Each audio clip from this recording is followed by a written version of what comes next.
Hey everybody, this is Dart here. I just wanted to take a little bit of time prior to DreamHack. This is actually 2 days before the DreamHack Austin tournament is starting, and I want to kind of go over and show everyone about how I decided my decks. I'm going to release this video after DreamHack, obviously, not to give anything away. But if I do well, this will be a really good insight into how I prepped for this tournament. And if I don't do well, I guess it'll be a good insight as how not to prepare for tournaments. But this is usually the kind of way I go about things, and it might give some good insight to future tournament players, or really even other professional players who want to see kind of a different way of looking at things. So to start off, let's go into my collection. I have my 4 decks here. So in the end, I actually decided on Rogue, Shaman, Mage, and Paladin. Now, the way to go about Last Hero Standing is completely different than Conquest. The idea in Conquest is obviously you want to win one single game with each of your decks. So let's say you have one deck like, this is my best example I can think of is Priest. Right now, there's certain Priest decks that can beat a lot of things, but they can lose to a lot of things. So if you build it correctly, then the only decks that it can really lose against, really that badly, is Freeze Mage and Rogue. The problem is, because it's last hero standing, you can't rely on a deck like that to sweep. You want decks that can win 3 games in a row. Meanwhile, in Conquest, you only needed to win 1. So let's say in Conquest, the Priest would definitely win a game. As long as you don't queue it up against Rogue and Freeze Mage by banning one of them, it's going to take a game. Problem is, in last hero standing, it's going to win a game, and then your opponent plays Rogue or Freeze Mage, whichever one you didn't ban, and then it's gone. So it's only good for that one game. Therefore, classes like Priest are not very good for last hero standing, and it's one of the reasons why I decided against it. Now to start off, I picked what I thought was the strongest deck in the meta, and a lot of other people will be playing it. It has the highest win rate, I think, especially when piloted by a top level player, and that is Control N'Zoth Paladin. So that's a deck that I realized that I'm going to play no matter what. Rogue beats it most of the time, but it doesn't hard counter it. Shaman beats it a lot of times, but it doesn't hard counter it. Freeze Mage can beat it, but again, that's a difficult matchup. But other than that, N'Zoth's Paladin is just very good overall. It's one of those decks that can't sweep, so I was very happy to bring it to my lineup. At the same time, I wanted to look at it and be like, alright, so N'Zoth Paladin is a good deck. Other people are going to play it. So I want to bring some decks that can beat it. I don't want to have to ban that. It's not a deck that just 100% demolishes anything. Yes, it can demolish like a lot of the Control Warrior builds. It can any priest that doesn't run Entomb, but that's another story if a priest does bring an Entomb list. But yeah, so I want to be able to beat Paladin. That's not a deck I want to get swept by. So first things first is I wanted to figure out what beats this Paladin and what other decks I'm going to play against. I imagine the 4 decks I brought are going to be very, very common decks. So let's take a look at my Paladin list. This is one that I want to give a shout out to Tides of Time. He had a lot of influence, if not complete influence, on this deck list. I don't know how many people will be playing it at DreamHack, but Stampeding Kodo in N'Zoth Paladin is broken. This was Tides of Time's idea. I tested it out, I played a lot with it, and it was incredible. The fact that you can combo Stampeding Kodo with Humility, with Double Alder Peacekeeper, with really every single card that's being played right now. It kills Doomsayers, it kills the 2/6 taunt from Warrior, it just kills so many things. That's just incredible. It kills Frothing Berserkers. It's just an awesome card that everyone should be playing right now. It goes well with Yadric, which not many people are playing. Yadric is very good against stuff like Rogue, against mirror matches. So what I really wanted to do with this deck, I changed a little bit from Tides of Time's original lineup. I wanted to get an edge in the mirror match, which Kodo is one thing that I think that helps. Obviously, having Harrison Jones too is going to help.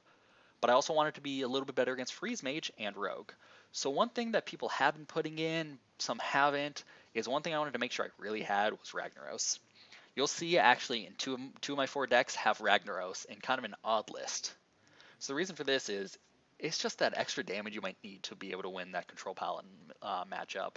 It's if let's say you get an equality consecrate on your opponent, your rogue plays 1 minion like an auctioneer, you can throw down Ragnaros after they've already used their saps on stuff like Cairn or Tyrion. It just puts a lot of pressure on both freeze mages and rogues and mirror match paladins. That it's a card that was absolutely necessary. So after I had this list down, I was happy with this. This was one I was going to bring. Now I wanted to start figuring out, usually my second and third deck I want to figure out what I'm banning. So basically, I take my one major deck that I'm playing, the Paladin, think of all of its worst matchups. Rogue, Shaman, Priest, and Freeze Mage. Basically, if I do decide to ban Shaman, I'm open to a lot of other decks, and that is actually what I am to decide to ban. But let's think about the other things first. So let's say I ban Rogue. What does Rogue beat? If I ban Rogue, I'd want to bring a deck like Zoo. The problem is, thinking about Zoo, is Zoo also gets demolished by Freeze Mage. So then all of a sudden, no one's gonna like Rogue and Freeze Mage are so prevalent in the meta that you don't want to bring a deck like Zoo right now, I don't think. I think people who are going to bring Zoo are going to be severely punished because there's going to be that combination of these two decks between Rogue here and the Freeze Mage that, yes, you might take a game, but then your opponent's just going to play the other one and beat it. So it's going to take one game. So I don't want to ban Rogue for that reason, because then it would kind of force me to play Zoo, and then because I'm playing Zoo, then I'll get beat by Freeze Mage. So I'm not banning Rogue. My next option is Freeze Mage. If I ban Freeze Mage, again, same instance. I have to play. I don't have to play. I don't have to play Zoo, but you'd want to, because if you're basically, when you ban a class, you want to play the classes that it normally beats. So you want to play as many of those as possible. So because of that, again, I don't want to ban Rogue. I don't want to ban Freeze Mage. Next option is Priest. What else does Priest beat? Yes, it obviously has double entomb and Priest Paladin. Kind of beats Zoo now, not as much as it used to, because there's no light bombs. You lose Zombie Chow, you lose Death Lords. Priest also beats Warrior. I mean, the Warrior list I was thinking of running recently, but again, it just loses too badly to Paladin, so maybe you'd have to consider banning Paladin. It just doesn't fit as well. So this is kind of the go-to ban that I'm guessing the majority of people at DreamHack will be doing, and that is Shaman. So I ended up deciding on Shaman because it just is one of those. Shaman is just one of those decks that can sweep. Even if you have a deck that beats it 55% of the time, you're going to be hard pressed to find a deck that beats it more than 55 or 60% of the time. It's like the new Secret Paladin. It can beat anything as many times as it wants. Yes, you might have a small advantage, but it's just not worth dealing with in such a high stakes tournament like that. So now that I have my deck Paladin, I know I'm banning Shaman. So what are some decks that lose to Shaman that are really good in the meta?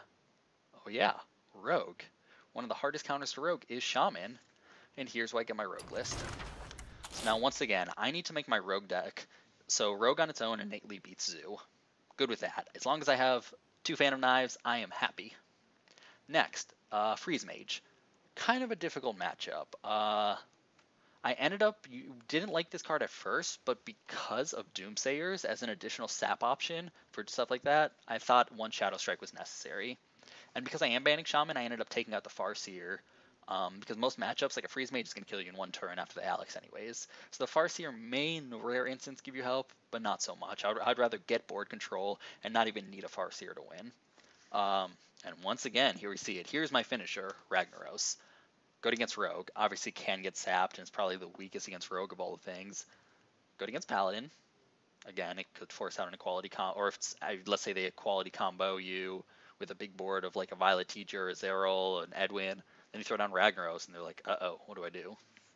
Good against Freeze Mage. It's just, again, really strong against it.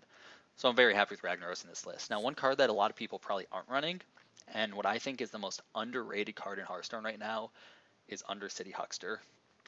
This is a topic for a whole nother video, but I am saying this right now. It will happen on stream. I will win a game because of the cards I get off of Undercity Huckster, and it will be a big match, and it'll be a big win that carries me throughout the tournament. It's going to happen. You can do the math on this card, looking at all of your opponent's classes and what's good, what's not. Just a brief example is Paladin Secrets. Oh god, why do I want those? Oh wait, it's a 1-mana spell for Auctioneer. Uh-oh. Now it's all of a sudden good. Now let's say you get Tyrion. Now you have a Rogue that has Tyrion in its deck. Like, it's just a 2 ends of the spectrum where in a lot of the instances, yes, Huckster's not good, but just based on the fact that you have Auctioneer and the spell combos, cheap bad cards are good just based on how Rogue is built. Big good cards are just big good cards, so it's also another thing that you would want. So I think Undercity Huckster is going to be an MVP of this tournament, and I'm really looking forward to it. Um, Cold Bloods, I think 2 of them are enough of a finisher along with Ragnaros. Leroy, it kind of decreases the consistency of it. But again, because I'm banning Shaman, I don't have to worry about heal. I don't need taunts. They might help in like a rogue mirror, but I'd rather be the deck that gets early board control and holds it, and that's my goal with this rogue. And because I'm banning Shaman, I think I'm okay with that. So now that I have rogue and paladin, what are my next decks? So next you want to start thinking of stuff that beats both paladin and rogue. And you just don't want those kind of things to sweep you. And that's one of the things you look at next. So next you look at, first thing that comes to mind, I would say, is Freeze Mage. And Freeze Mage is definitely a scary deck. Yes, I did put Ragnaros in both the Rogue and the Paladin, but again, Freeze Mage is still a scary deck. So what you want to do is just bring at least one thing that either will draw out a ban or destroy Freeze Mage. And that's what my Shaman is. This is about the faciest face of all face Shamans. It goes face. It's basically what I'm saying. So anyone who doesn't ban Shaman and brings Freeze Mage, that Freeze Mage isn't going to last very long. Yes, if they get a really good Doomsayer, because I'm not playing Earth Shocks, which I personally think are very unnecessary, they can beat it. This face Shaman also beats Paladin, because again, it's super fast, and it destroys Rogue. Again, yes, all those decks can beat Shaman, especially the mid-range ones, but when you have this fast of a Shaman, it's so unforgiving against those matchups. It may be a little bit worse in some certain instances, like let's say you're playing against a Druid. I don't expect to face many Druids. Let's say you're playing against a... Actually, I would say even in a Mirror Shaman, this one's probably better just based on the speed of it. You just don't need Lightning Storms. It's not made to beat Zoo, because right now all my other decks beat Zoo. So I'm not worried about that. It's basically my Shaman is here to get banned, or to punish people who think it's not a great idea to get banned, or to not a great idea to ban it. It's as face as you can get, as proved by just all my charge things. Leroy, Double Doom Hammer, Dr. 4, Chargers, yes. Happy with Shaman. I think it's going to do very well, especially if I doubt it's ever going to have a chance to play, because everyone's going to ban it, but if it does, it's going to take a few wins. Now my final deck. This is one that's a little bit controversial, and I'm really happy with the choice I made here, and that's Freeze Mage. And the reason that is, again, I think I'm going to be playing a lot of these decks. So if I face someone in a mirror match of the exact same decks, I'm banning Shaman, he's going to have Rogue, Freeze Mage, Paladin. How can I make Freeze Mage get an edge over decks that are, I guess, normally 50-50? And that's where this card comes in. Archmage Antonidas is one of the cards that actually has been phasing out of Freeze Mage recently, because it is too slow when you're facing against stuff like Shaman. But the big thing is what I cut, and that's actually a Fireball. So if you think about it for a minute, is when is Fireball useful? It's useful for a big finisher, to the last bit of damage, and most of the time that's about it. To make up for it, I have 2 Forgotten Torches. You're not going to really run out of burn when you have this much card draw. I've got 2 Loot Hoarders, 2 Novice Engineers, 2 Acolytes of Pain, 2 Arcane Intellect. I'm going to be able to get those Roaring Torches into the Forgotten Torches and get the 3 mana Fireballs later when I need them. However, let's say I'm in a Freeze Mage mirror.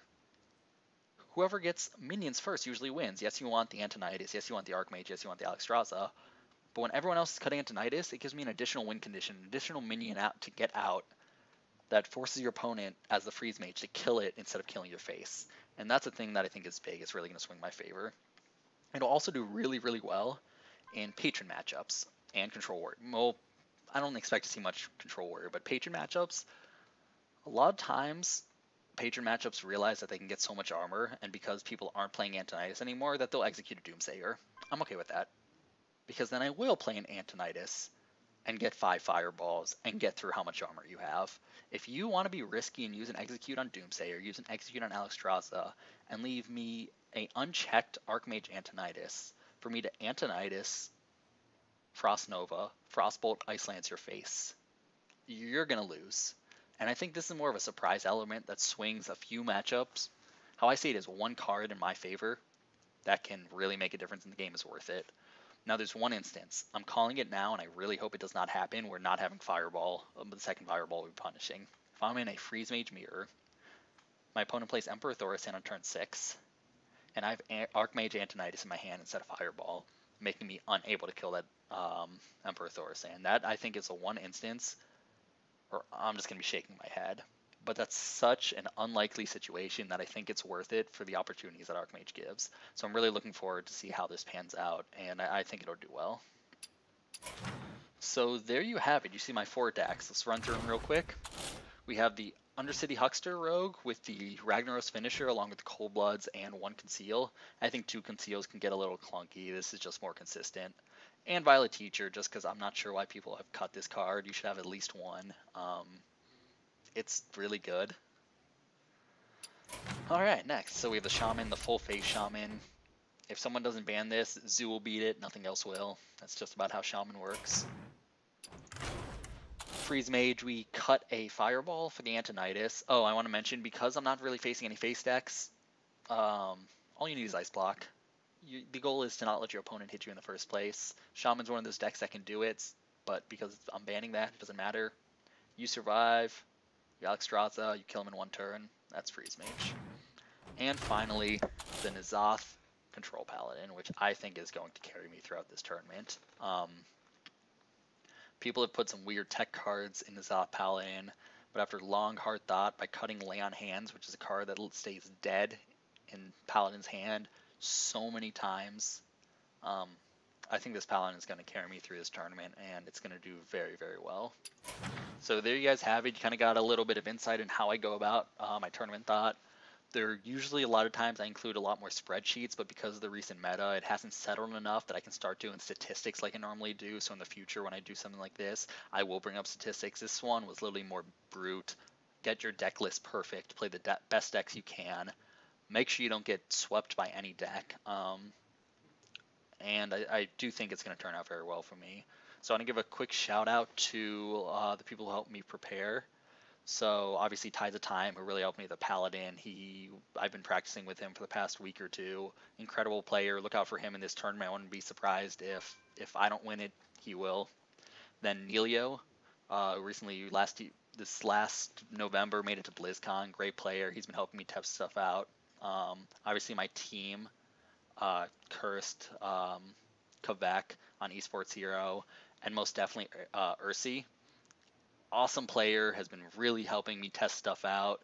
Him and I were screen sharing for a while, and we were always discussing what are the most optimal plays, really refining all of my plays. So again, I thank all those guys, especially Ursi, Tides, and Nelio. And one final shout out to eSports Hero, my team. Go to esportshero.com, make some money, play some games. It's fun. Thanks everyone for watching. Hope you enjoyed. Let me know if you want me to do more of these in the future. Follow me on my Twitter. You can see it down low. And yeah, I'll see you guys at DreamHack.